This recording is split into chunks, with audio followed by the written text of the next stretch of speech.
Hello and welcome. Before I talk about robberies in retail, I just want to clear something up. A long-term client of mine said to me last week about these videos, and he said, "Why do you bother? Why do you care?" In a context, because I only get very low views. Obviously, we probably maximum we've got is a couple of thousand with our door lock, but averaging probably about just a couple hundred sometimes. And what I tried to point out was, yes, I agree. As we discussed, I do put a lot of effort in. I know it probably don't look it, I don't know. I do try my hardest to get people to subscribe, and it's nothing to do with money, and I've said this and all this where you see these YouTubers, I'm not interested in all that lot, but it's because if I could just get one person at views to think about their personal safety, I'm happy. Because as I've tried to discuss and let you know over the years, that when you meet people and staff that are affected by workplace violence, it can be quite devastating. And my job is quite simple. Me and everyone I work alongside, we try our hardest to reduce that risk in whatever sector: retail, hospitality, housing, transport, you name it, even government we work a lot with. So there's my answer, if anyone ever asks again. Right, okay, we cannot escape the fact that robberies in retail has gone ballistic.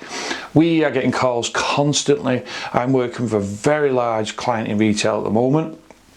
I'm working for about nearly 2 years now, and we're glad we've seen a reduction because of the use of the anti-aggression system, but there's still things that we've got to consider.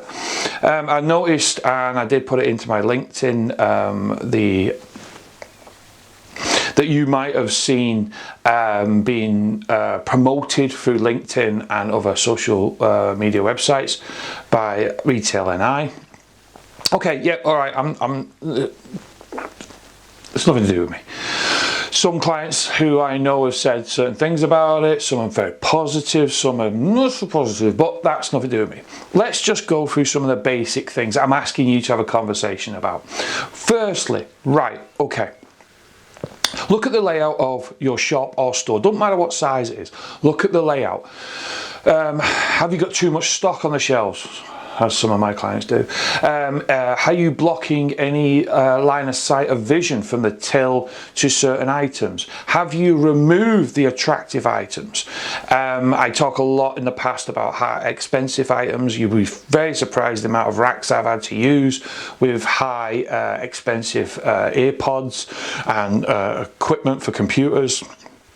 Also, energy drinks, I've asked them to move them slightly. Some of them, my clients had tendency to put, like, don't even start me on this one, the fridge right beside the door with attractive items in it, that's ice creams or whatever. And people will laugh, well, it's only £1 or £2 here. It's not, it mounts up. As soon as, let's just say, a certain group of individuals, and that could be anyone, by the way, sees an easy item to take, they take it. It's like the coffee machines in service stations I'm constantly talking about. Any of you sit and watch, you'd be so surprised how many people come in, take a coffee and a pastry and then walk out the door. And it's money, money, money. And I have discussions with sales a lot, and they say, but Will, we have to put it on show. And I'm going, yeah, but let's have a think, okay? Because the loss can outweigh the profit. Moving on quickly, because I know some people who do watch this will be raising their eyebrows and go looking up at the sky. So the layout is a big thing. Do you need anti-aggression system? Do you need certain cameras? Do you need certain convex mirrors in areas? What could you put around that store? One of the things I noticed the other day, I was talking to a client, just has about 3 stores. And we came up with an idea, me and the staff, it must have been about a couple of years ago, to do with doorbells, pressing a doorbell. And it was mainly to alert other staff, but it did deter people. People, as soon as they heard the doorbell, were like, those are obviously carrying out some form of crime. So we look at the layout, equipment, anything that's sensible. What's in place? Is it really working? Okay. Do we have a footfall camera when people walk in? You can see. So there's a plethora of things to do with let's just say the prevention of it. Then I move on to, like, okay, what we're going to tell the staff exactly to do. How safe are they? What are they going to do? Have we got code word? Have we got passwords? Are we working with an outside organisation, like some of the ones I work, CCTV remote centres? What do we actually do? Do we do hand gestures? Do we certain words? Do Do we use certain codes? So there's all this thing that we look at. Okay, what do the staff actually do? You don't need a massive set of procedures. I've said this 1,000 times. I talk to staff about it. They just need to be precise and understanding in the context of what exactly to do if they are faced with some form of robbery, that's aggression, or someone that is using a degree of violence, as we all should know, when it comes to robbery. And then obviously the last level, so like I said, layout, equipment, then okay, what do the staff do in a training? Depending on the size of the store, depend obviously on the level of training, that's my opinion. Do you need e-learning or physical face-to-face? And then the last is, okay then, how do we maintain it? How do we monitor it? How do we observe it? Okay, it's okay putting all this equipment in and having the staff trained up and told what to do, but have we recognised any change? Has it been worth it? And if not, in the context, has it reduced the degree of the loss? Well, what else do we need to do? Listen, this is an ongoing battle.